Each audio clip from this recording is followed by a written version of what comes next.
welcome to Monday Afternoon Roundtable. This is episode number 17. 15 or 16. Yeah, it's on up there. We have our one of our favorite first cousins, Rich Bolick, Chief of Police, Granite Falls, North Carolina, for many years. How many years, Rich? I was chief for 12 and a half years. 12 and a half. And then you were a police officer. Before that. How long? 8.5 years. I went on the fast track. It sounds like it. And Good timing. Good timing wrong worked with out. Good timing worked out. And we've talked about Rich before on the program about the law enforcement involvement. Right, how you left me out of the picture. And we did. And episode that was 2. Monday's fault. Episode 2, if you want to go back and look at it, how you left me out of the picture. Episode 2, 30 minutes into it. We do have some pictures that we're going to add to the YouTube page in the comments of you. We've dug up a few of them. Okay. Tell us a little bit about your career at Granite Falls, because I worked at Granite Falls Police Department. So did our dad. Tim, did you? I worked at Granite Falls Fire Department. Fire Department, that's correct. And so tell us about your time there. So one thing first is my grandfather actually worked there as well in the early 50s. He was a police officer there before he went to be a license examiner. Carl was. That's correct. I forgot about that. So I have a little bit of a family history there, but obviously a family history with all of us being in law enforcement. So you guys had always been an impact on my life and PEP as well. But I went there in '97 after I got out of the Navy. Jason and I went to rookie school together, and probably was a bad idea that we went together.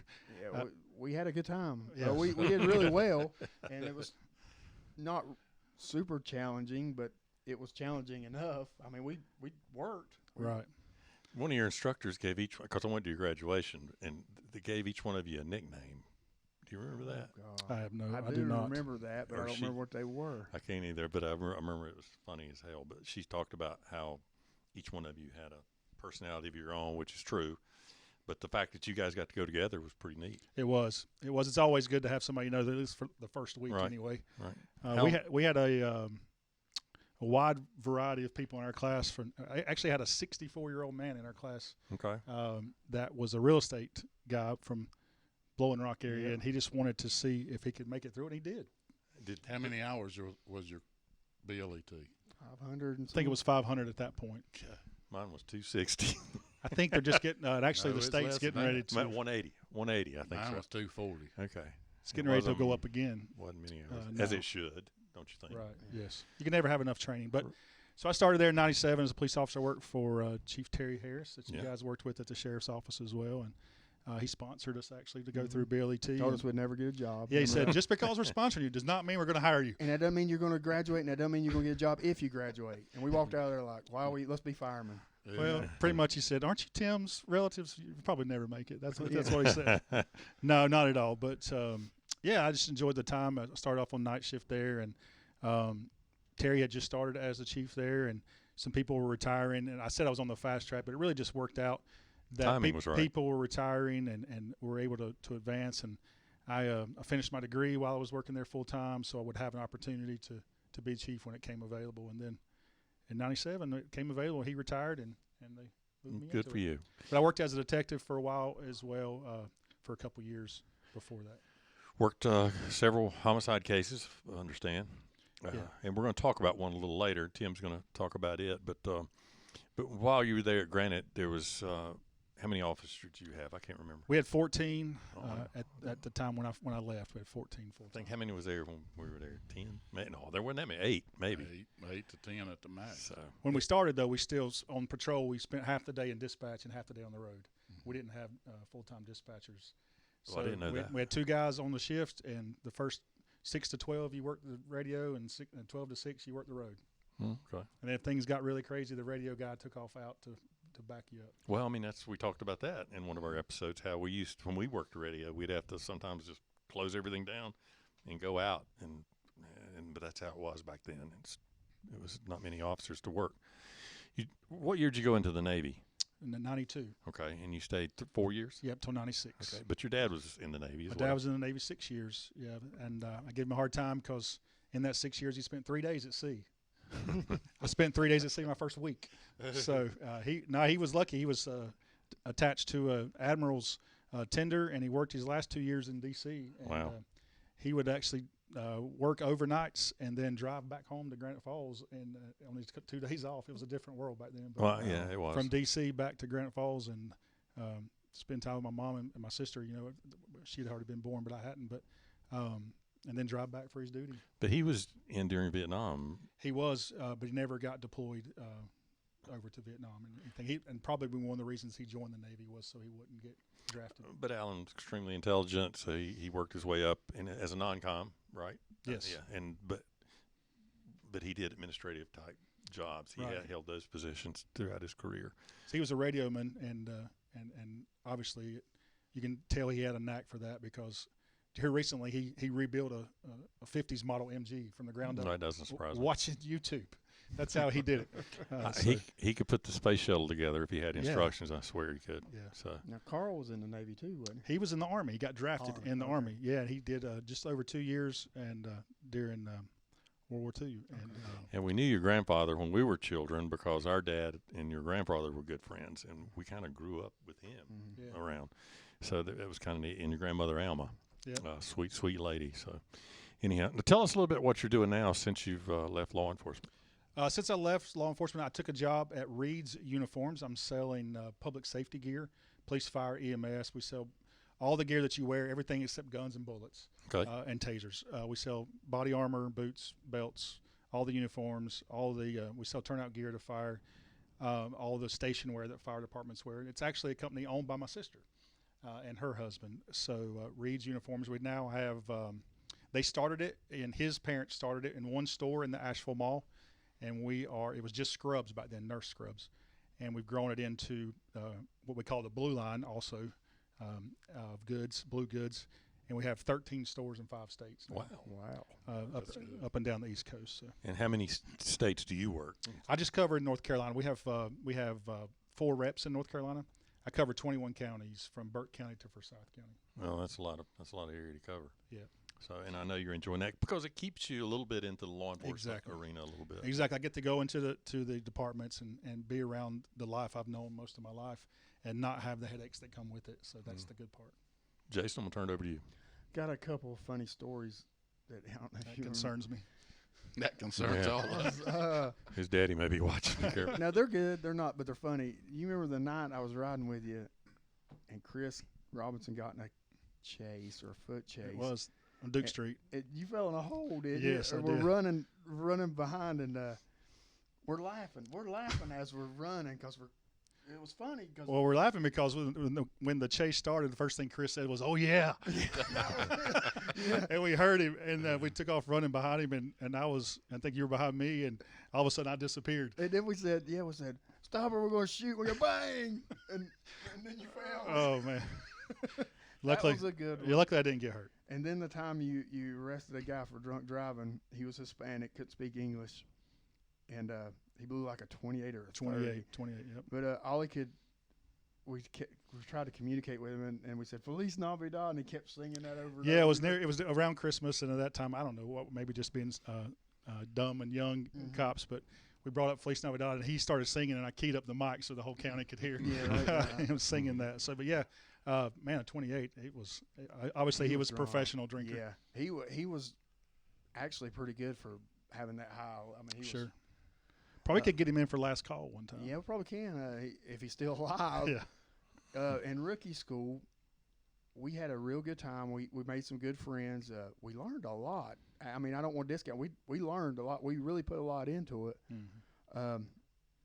But we had a good time. I mean, it was a good group. It was a good time, and we were excited to be in it, and finally being a part of it, and what we'd watched your brothers do and your dad, and we were just happy to be there. But it was fun. Obviously, we made friends quick. And it was a big class. Now they're struggling to get. I mean, obviously times have changed. Mm-hmm. Struggling to get officers, but we probably had 25 or so in there. We had at least 20. So and we've been good friends with people we worked with a little bit later. Jimmy, may he rest in peace, has passed on. Jimmy Hazelwood, he was a dispatcher in Granite for a while and died last year. And we've got 2 that are convicted felons. Yeah, but we were going to leave that part out. But, but I mean, we had a well-rounded group, so I'm trying. Yeah. Diversify. Yeah, diverse. The best story we got to say is when we were in high school. We were talking about it before on camera about us going to visit Tim at the jail. He was a detective then, and we rode up there, and he was going to show us the jail. Why don't you take that story? Well, what I remember, it really was a flashback about 30 minutes ago when we talked about it. I think it was PTSD, but for whatever reason, we came up there and we wanted to see what it was like. And because really at that time, I wasn't considering law enforcement. It was really when I came out of the Navy and when talking to you, it really kind of guided me into that, really gave me assurance that that's what I needed to be doing. But we talked to Tim, and your nephew, my cousin Matt, was with us, who later became a probation officer. Went up there, and Tim's like, I swear he set it up, but he says he didn't. But we went in there and took us through the jail, and it was kind of a common area that you walk through a hallway, but the cells were in front of us, and we were laughing probably because we were nervous and scared. We were scared and trying not to be scared in front of anybody. And the guy jumped up and reached out for us like he's going to get us. And I told you earlier, I think I was like inside the wall as far as I could get away from him. And but things like that. I think you have a story at Granite Falls where you were wanting to see something. We don't have to disclose everything it was, but as young and you're like, I want to see, and then you were pushed right in there and you weren't sure you wanted to see it anymore. Yeah, I was 4 years old. Yeah, but I heard that story before too. So why don't you and David talk about the jail? How it was, the old jail was like a dungeon. I mean, it was really someplace you didn't want to be. Yeah, I described it as gothic the last time we talked about it, but yeah. I would like to go in it now. I mean, I would too. I drove by it the other day, and it had the old cells. It was 3 stories, if I'm not mistaken. Well, 4 counting the ground. 4, okay. And then there was different levels. We kept people on different levels. But if you had an inmate, you'd have to come down. It was a long – remember, the hall was extremely long. You'd leave the magistrate, and then there was a detention officer or jailer who would take the individual down that long hall after they'd sign them in from the holding cell and get on the slow ride elevator to whatever floor they were going on. But it was it always had a distinct smell when you walked in. And in our day, we could house juveniles in our county jail. Just had to have them segregated. We had a separate cell for juveniles only. And the jail was still open when we started. It was probably 3 years or 4 before it moved. Yeah. And we had everything in there from hold to sober to murder cases. And before we had matrons, you had to ask on the female cell, you had to ask, are you decent? You had to yell before you went around the corner. Well, check on the female prisoner. So that's all, good days, I guess. I don't know. What were some of the challenges you saw when you were chief of police, not necessarily a police officer, because we were all challenging at that point, but what are some of the challenges you saw? Well, I think with any time you're in charge of anything, personnel are hardest things to deal with, and not just what personnel do, but keeping personnel. As a small agency at Granite Falls, we were always very blessed to have great equipment. We were allowed to do all the training we wanted to. You could be as proactive as you wanted to, but it was a small town and you knew everyone. But so we would get officers that would stay for a couple years, and you can't blame them. They would want to make more money, go to places where they had more specialized opportunities, and they would leave. And that was always hard because you were starting over every couple of years. Joey Reynolds was the chief of Lenore when I took the chief's job I was 33 when I took it, and he said, "It's too early. It's too long to be chief. You don't need to be chief that long." And we all nobody wants to turn down advancement, but I thought at that time that things would get easier as we went along. But it seems like we're in a cycle of you get new people, you have to train them, they're gone. You get new people, you train them, then they're gone. And really, I always had great people, and they still do working at Granite Falls, and so it made it a little bit easier. Anytime you have people, you're gonna have problems. But working in the town you grew up in is a little bit of a challenge too. Right. Talk about that. Talk about your political career now. Yeah. Oh, that's a lot of talking about. So first of all, working in the town you grew up in there's 2 problems. First of all, everybody knows you, and the second problem is a lot of them know how you were as a kid, and they remember everything bad you did, so they either think they can hold that over you, or that because you were friends with them, maybe they get out of a ticket, maybe they get out of whatever it is. But we worked through all that, and it's a great town to work in. I loved being there, and so recently, I retired in 2017, And recently, I felt like that we needed some new people on the town council. It seemed like we had a lot of the same people through a lot of the town council. And For the last 40 years. yeah. Mayor Barry Hayes retired, and Dr. Carol Burns became our mayor. She was going to run for mayor, so that was going to open up a spot. I didn't really want to run against people that had been my council members or my mayor, so I ran, and really the only reason I won is because I ran unopposed. That always makes it easier. Yeah, it makes it easier. So so now I'm on the town council. This just started my second year going through. It's been eye-opening. I mean, of course, I knew the workings of the police department. I knew how the city ran, what I thought, but now seeing all the other departments and the water, sewer, electricity, all the things that where those funds come from, different POW funds and things like that I had no idea. Really, it's a lot of work that these guys have done. Most of the people on the council have been there for, like you said, 20 years, and not that they're doing a bad job. No. I just like to have people that are willing to serve the town they live in. And I wish more people would run run whether they win or not, just run to show that you care about, where you live. So Now, who's the mayor? Granite Falls, Larry Knight? no, Carol Burns. Carol Burns, Yep. Dr. Burns. I'm sorry. Yep. Okay. But Larry Larry ran for mayor. Didn't No, he didn't. He's on the council though, but he didn't run for mayor. I thought he did. Okay. It's And- good to have a mix of the experienced and the new people all in the Always. same, and it works well together. Sure, because they know the processes. They have the contacts at the state level. Our town manager, Jerry Church, has great contacts at the state level to help us when we're trying to get funding and trying to get grants and things like that. So Do you work with the council governments statewide? we do. We work with the Western Piedmont Council of Okay. Governments a lot, of course, and then that branches out from there. But the people at the Western Piedmont Council of Governments have been a great help to us. We just got actually a $4,999,000 grant to be able to repair and fix some sewer lines and infrastructure in lower income areas of town.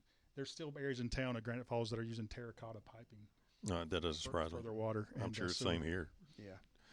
So, okay. Tell us, let's go real brief on the unsolved homicide, but that's going to be one of our coming up events. We're going to have Rich and his lead detective on that case come in, and we're going to, hopefully we can get a good hour in on its unsolved murder from our hometown, Granite Falls. So just Yeah. be real, give us a brief synopsis. Unfortunately, we do have one that's unsolved. Thanks a lot for bringing that up and putting that back You're on welcome. me. But not because of lack of work. TJ No. Bates was at that time the assistant chief and the lead detective, who's now the chief of Longview Police Department, Yes. doing a great job. And that's why I wanted him to be able to come in, because he's the most knowledgeable. But so it was a homicide. It was in December 2009. We just passed 13 years ago. Main Street, Granite Falls, 2:00 in the afternoon. Something South that Main. you never would happen. Tony Lee Myers was murdered in the pawn shop that he was owned and worked at, and some guns were stolen. And went for a long time. We had a sketch, but you know how sketches work. We never know how accurate they are. And we worked closely. We called in the SBI to help work the crime scene and help do the initial phase of the investigation. We set up a call center in our training room upstairs, and for weeks they were up there taking tips and checking on those or classifying those as valid or just random Right. invalid tips like you get all the time. But I never could get a good feel on what I really thought happened. And TJ and I would talk a lot of times saying, we're going to be retired, sitting on our porch one day, and they're going to come to us and say, hey, we solved this murder. Yeah. And I still hope they do. But he has, I was amazed and proud of all the work that was done on that case, even to the point of working with the family really closely. They were involved, but collecting evidence and testing evidence. All state and federal agencies were open to give us information, DNA, fingerprints, IBIS information, all that stuff. And then one day TJ came to me and said, hey, we need to go to New Hamptonshire, England. I was like, what do you got to go there for? You're on vacation? But no, they had found a doctor at that time, Dr. Bond. It wasn't James Bond. I think it was John. But he had created some technology. It was before. It's now now valid and approved in court in the United States, but at that time it wasn't, where he could raise fingerprints off of a bullet casing that you previously had swabbed for DNA. Prior to that, you had to do one or the other. You couldn't do both. Right. And so he used electricity. I'm really dumbing it down because I couldn't explain it, but electricity essentially to re-raise the fingerprint back up, and then you could get a fingerprint after you had swabbed it. No other place was available to do that in the United States at the time, but has now been patented in the United States as well. So he took that over there. The family helped make sure that all that happened, as any of us would with our family, and got that and got a partial print off of it. I won't go too far in that, but we were able to do that. And then about a year, we were just getting ready to do the year reminder in the press of, hey, this is still going on. And a guy walked in the front of the police department and said, hey, I found this gun on the side of 321. He said, it's the weirdest thing. He said, something fell. He had like a plumbing truck. He said, something fell off my truck, and I stopped to pick it up, and this gun was laying right beside of it. So we rallied the troops and did a grid search all the way down 321 for a couple of days and found five gun parts of guns, not the whole thing. And we determined they hadn't been there for a full year by the amount of rust and stuff that was on them. It was snowing when that happened. So it was very interesting, the whole case. I hate it for that family that we haven't been able to put closure on it and put somebody in jail for doing that. But maybe one day. Yeah, and Tony's son, the victim's son, was a probation parole. Jody was probation. Jody. Now he's a private investigator. Is that right? Yeah. And I'd love to have him on the show because I think this case is sort of like the Aisha degree case. It hit close to home. And if we could get Jody on the set with us and talk to him about it and bring this thing up. Now, the guns that you found, were those guns stolen from the shop? They were. Okay. And so, but you don't know that you found the murder weapon or none of those matched okay. the one that actually had killed him, though. Now, there's a reward, too, for the case, isn't there? I will apologize. That's why I wanted TJ to be here because or when we talk a lot about it, because I'm not sure. I did read somewhere that some of that was rescinded. I know there was also some ATF reward money that was out there. So I think there is some reward. I just don't know what it currently is. Gotcha. Like I was talking to one of my guys at work at Duke. He was a retired lieutenant with New York City Police Department. And we were conversing small town, big city. Murder's murder. Crime's crime. And even though I even told him, I said, you went to a homicide, you took 25, 35 officers. We were lucky to be the first cars you'd have two. If you were lucky. Yeah. Especially when you worked in the rural parts of the county, sometimes you didn't have backup. Yeah, with the highway patrol, we'd stop a car, and the closest backup would be 15 minutes away. Yeah. And you just did what you had to do. I drove to a shooting before, and Granite was my nearest car, and I was in North Lakes. Yeah. Well, and I don't think it's that way now, as it should be. But it's still you still have that problem, right? Because Caldwell County is a big county. Yeah. And as far as your new job is selling supplies and most basically clothing wear to law enforcement agencies, and you work within the state, do you see differences between the local the sheriff's office and the police departments and different organizations, or are they pretty much all the same? Are they all the same currently, you mean? Yeah. I said they see that they have the same problems. Retention and recruitment is the number one problem everyone has. Everyone is short. I kind of just make a habit of asking them, how many short are you? Yeah. And it's usually 20 to 30% easily. And the public doesn't know that. The general public, I don't think, knows that the number of openings and vacancies that police departments have, the sheriff's departments, highway patrol, different ones are facing right now. So, anyhow. Yeah, the bad part about that is we all want good people to be in that job, but we can't blame anyone for not doing it. True.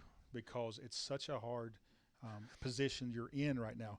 I'm all for accountability and all for doing the job correctly, but a lot of police officers are getting unjustly chastised or unjustly charged or unjustly forced out of the business because of wearing the badge. And that's not fair.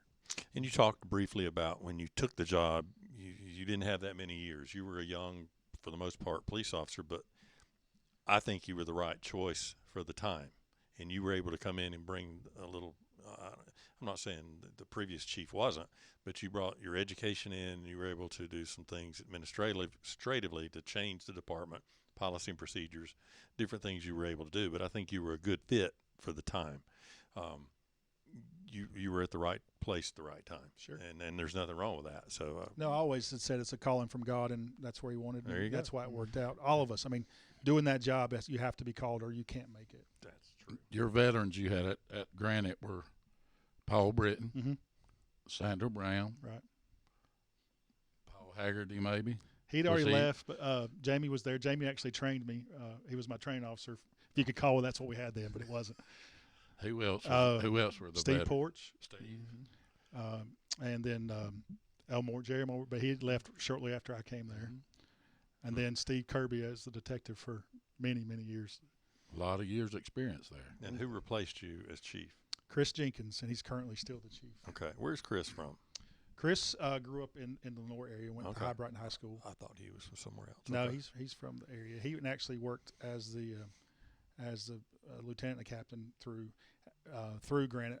I loved the fact that we always told that.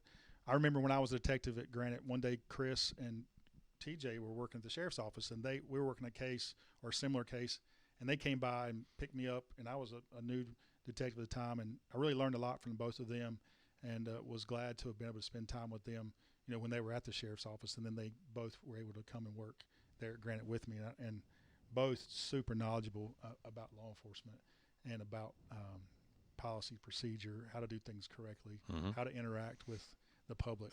That's when you were at the detectives, correct? Yep. You were with Chris and Chris and trained TJ. me, yeah. If you had to do all over again, Rich, and we'll close it with this, would you do it again? Oh, 100%. Really? 100%. Okay. I wouldn't do it today, but I would do it again. Yeah, and we were all extremely proud of you when you made chief and what you did while you were there, and we truly brag on you all the time. You don't hear it, but Well, we do. And Tim left you out of the photograph. I so- know it's. I mean, I was going to color myself in and send it to you, but I do. David, I wanted to say I still have on my desk this day the desk title plate you gave me the day we had when I made chief. I keep it on my desk in my bedroom, and it always meant a lot to me that you had gotten that for me.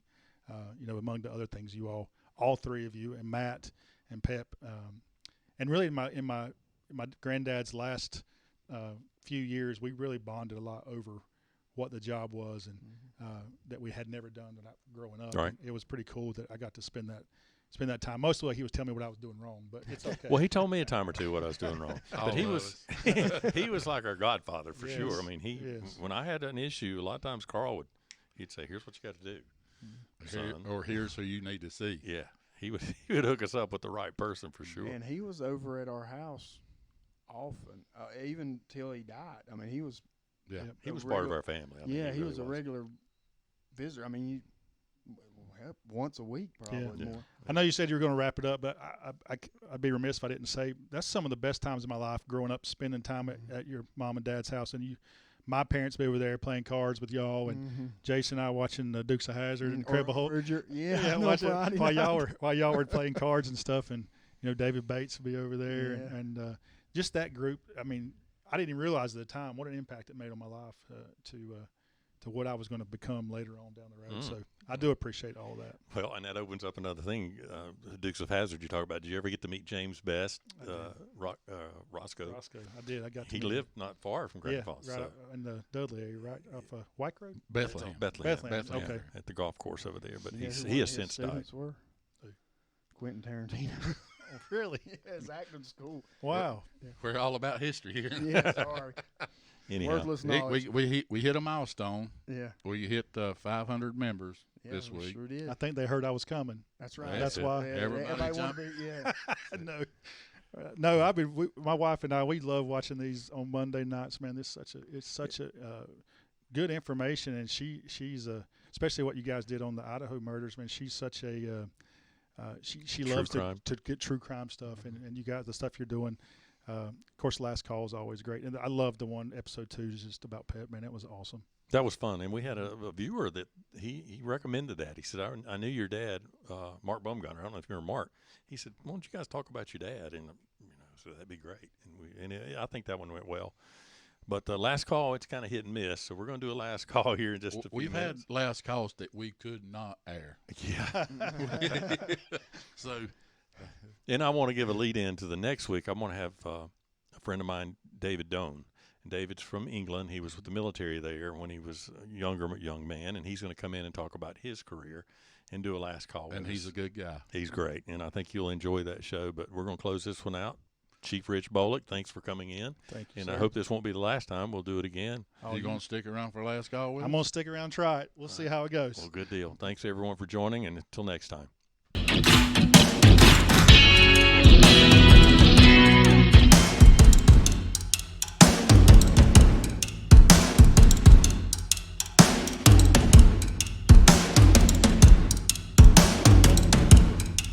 Welcome back, everyone. Last call, Monday Afternoon Roundtable.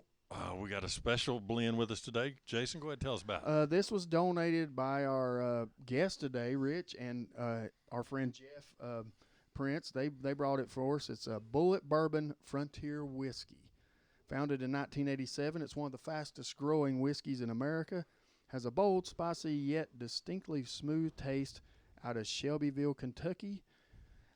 It has been awarded many medals and awards, but it utilizes natural habitat protection, water conservation, and local ingredient sourcing. So it's a green company. That's good. It's from a 150-year family recipe. The family name is Bullet. It's a blend of rye, corn, and barley malt, along with special strains of yeast and pure Kentucky limestone filtered water. Due to its especially high rye content, Bullet Bourbon has a bold, spicy character with a finish that's distinctively clean and smooth. Medium amber and cold with gentle spiciness and sweet oak aromas. Has a mid palate, is smooth with tones of maple, oak, and nutmeg. The finish is long, dry, and salting, and with a light toffee flavor. That toffee. Now, Now. this has got... What about that last name, though? Yeah, the Bullet, it has a kick to it. It's 121 proof, Mm-hmm. so which we've experienced a couple weeks ago. So Get ready. And Get ready, folks. And we have our guest, Chief Rich Bolick, our cousin, with us. And my husband, Jeff. Bradley Rao. And Bradley, and one of our partners. Bradley's getting ready to have your podcast come out soon.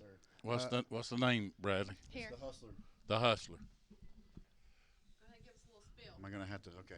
It's the Hustlers, but pretty much based off what I do for a living. I've been a bail bondsman for about 13 years. How'd Seen you a like? lot. Been to a lot of states. Each state's different. Really different. You don't want to get caught in some states because they don't allow bail bondsmen there, so we don't go there. We actually have a friend or two. It's good to know a couple people. It's good. That's one good thing about having a mentor that was in business for so many years, which is Ben Huss. He was in business for like over 40 years, so it's going to be fun, man. You can check it out. It's called The Hustler. Going to have a bunch of people that we've actually hunted down in the past to come on and Good give for their you. spiel. So it's going to be very interesting. It's not going to be like anything you've ever seen, I don't believe. So Good deal. We appreciate it. Give that to Rich because we want Jeff and Rich to tell us a little bit about their worldwide country band. Oh, thanks for that. So we forgot forgot to about bring that. that up. That's right. That's right. Jeff is our manager. My wife and I and two of our friends, we play in a 90s country band. It's called Rustic. And it is good. It's named after her father, who's passed away, Rusty. We kind of use that name, and we actually are playing. Well, when this airs, we'll have already played, but we're playing Friday night tomorrow at Twin Brothers in Valdez. Yeah. And but Rustic is our Facebook page, and Jeff, if you like to get us to play, Jeff will book us up for you. And And you're the drummer. I'm the drummer. I'm not a good one, but And I'm your a drummer. wife's- My your- wife sings. My wife sings the. I've heard you play. The You're female, you're the good. female vocal lead. So, and then it's actually pretty cool because it's three. There's four of us, but three of us are in our praise band at church, also. So we play the bars on Saturday and then hit the church on Sunday. Church house on Sunday. That's the There way you to do go. it. There you go. And we're got a good deep smell. Yeah, Bullet it just bourbon. made me sneeze. Frontier whiskey. Barrel cut. Cheers, guys. Cheers. Thanks for coming. Brought my chaser. Cheers. I feel some of it in my hair, but that's all right. I'm not making that mistake again. Okay, this says it all. When you watch Brianna's face, Actually not bad. It's not bad. what's the Sprite for? Because I don't want to make that face again. Listen, guys, I tried my best not to make a face. Because the last editing job your producer did, I wanted to make sure I didn't get edited into that. Whatever. I don't even care. on you. If y'all Oh, would have you gotta said watch that, Garrett was a little worried. He called that evening and said, "You think she'll be mad?" I said, "She No, loved that was. it. She I loved don't it." even care. And you can tell. You can tell that's 120 plus proof alcohol. That's good and Yes, sweet. you can. It is. It's a little smoother than the It other one. is very Yeah. smooth. So, you got that at the local ABC store, I'm assuming? Yeah, Granite Falls ABC store. And we always ask the price just for our listeners. What's the Oh, range of that? $4.95 That's- for the barrel cut. Obviously, Barrel cut. the other one's a little bit less expensive. That's not bad. To me, I think that would be another good wintertime drink. Yeah, Mhm. yeah. Afternoon. I'm 10 degrees hotter than I was today. For the sip. And we have a strict rule: no drinking and driving. So nobody's going to be. We're not drinking to the point that anybody's going to be Yeah. impaired. But it's kind of a tasting, and you've acquired the taste Yeah, since we've been doing it. I really have. The more you do this, and I drink one a week, and look forward to it. Just You had for never drank whiskey before, though. I have, but not. Not like that. No, no, like no. whiskey. Rich says, "Oh yes, he has." Yeah, there's been some. George Dicklin's son drives. Ooh. Hey, there's photos somewhere, Oh, gosh. but not Back in the day. not just for the tasting experience, and it's you notice more when Yeah. you're drinking just for Yeah. Okay. When you're trying to figure out what the taste is. Like we said before, we reached 500 plus members on this Facebook, week. yeah. We got to get the Bradleys on there and get it rolling. A tip for our viewers, if you don't mind, watch it on YouTube. Yes. That way you can see it, not just listening to it. Well, if you ever see it, you're not going to watch it again because of these mugs. But I okay. mean, but yeah, but We have you Brianna. can listen to it in the car on the podcast, but a lot of people enjoy watching it. So you Yeah. do that on YouTube and like, share, subscribe, comment. We've got a lot of good comments on the suggestions for. Several, yeah. so we're going to try to work on those So you say like, share, Share, subscribe, subscribe. and comment. and Yep. comment. And it doesn't matter what the comment. Just let us know what you Good, think, bad, or and, ugly. and what you would like to hear. And what you would want to see of. Right. And so probably less of Tim and me and Next Jason. week. Next week's going to be a good show. Yeah, It I'm is. looking forward to That a one-on-one with your David. friend's going to be he's an excellent guy. He is. He's everybody loves him, and he's going to do last call with us. He's really excited about that because he did a last call with us that couldn't be aired. So we're Could going not be aired. we're going to do it over. That's the bootleg What? version. That Nah, only we- you weren't here. It was no. I hope it's on the cutting floor somewhere. Yeah. So anyhow, Some Stories Multiple other tastings. people don't want to hear. and Bradley, it's good to have you and Brianna always. Yeah. So our ratings go up when Brianna's on the on. So It's fine. and Rich, thank you again for coming. Rich, you and Jeff come back, and you Yep. definitely got to come back for the unsolved homicide. Right, and we always give a score for on our last call, and we always start with our guest from 1 to 10. Chief, you 1 being the worst you ever had, 10 being the best. What would you rate this? I'm going to say The an bullet. 8 because I don't drink a lot of it straight like this. And really all I have to compare is some Dickel in this. And so Yeah. I'll say an 8. I'll say an 8. It was Okay, great. 8. I didn't throw up. I didn't make a face. I was worried. Let's throw one other thing out there Maybe before we bring end. some Before we stuff out end, here. tell everybody about your connection with Eric Church and the Chief. I forget about that. Oh, Do it, Lord. Rich. Do it. Well, you just lost one viewer Uh-oh. because my wife is going to quit view and she's going to unsubscribe and unshare. Please. Oh no. We love her. No, it's fine. My wife, before I met her, she and Eric dated in high school and were engaged during college. That's hilarious. Did not work out for them. It Thank worked you out for me. For good. Yeah, so I'm still writing. I got a song I'm working on for our band. It's called "He Got the Road, But I Got You." Oh, how so cute is that? so That's awesome. it's That is so cute. that's all I got so far as the title. So I'm not a good songwriter Can we either. like send it straight Yes. directly to Eric through his Instagram or No, but something? Be I like, will, haha. I will say he's been a good friend to our family. And Oh, his good. parents Good. live in town still, and they've always been good. His grandfather was Rusty Barlow, who was the chief of Granite Falls. It's where that chief title came from. We actually helped get some badges and stuff for him when they were early And on. he wears them during the concert. He does That's on his guitar I didn't strap. know that. Okay, so- let me tell a story first That is on a that. cool story. This one you're gonna love. I saw Rich and Shay we were having dinner one night. I think it was at the Renaissance, the old bar that we used to go to. Hadn't seen Rich, either one of them, for a while. So I sit down. I had just gone to an Eric Church concert when he's first making it big. Yeah. It was in Charlotte, but it was there was a big crowd, and I sat down. I said, because I left Granite Falls pretty early, so I didn't know all the ins and outs and the who's and whens, but I sat down with them, and I said, they were facing me in the booth, and I said, guys, if you ever get a chance, go see Eric Church in concert. Rich looked at me like, and Rich has got his own way of saying things. He said, you know, that's her old boyfriend. Oh my I gosh. said, it was the ugliest concert I've ever been to. It wasn't worth a damn. But we love Eric Church. We're all fans. And That's so funny. yeah, it was. What's your rating on your He said an 8. Oh, I gave it an 8. Gave it an 8. A full Yeah. 8 because I don't know how to compare it to. So Yeah. I Jeff, didn't want to be too low. I I get felt the fussed at. same way I'm about gonna say 9.5. Crown. 9.5. Bradley. I'll have to go with an 8. Bradley says 8. 8 as well. I say 8. Brianna, 8. I'm gonna go with a 9. Hmm? It's Uh-huh. stout, ass kicker, pop, but it's got a good flavor. It's smooth, especially the second Yeah. go down. I'm going to give it a 9. I'm going to give it a 9. So we got a good That- strong that- 8.5, I think. Solid 8.5. So it's, yeah, it was, Rich. Thank you again. It's the Bullet Bourbon Frontier Whiskey. Highly recommend it. So this is the barrel strength, which is a little pricier, but it's a good.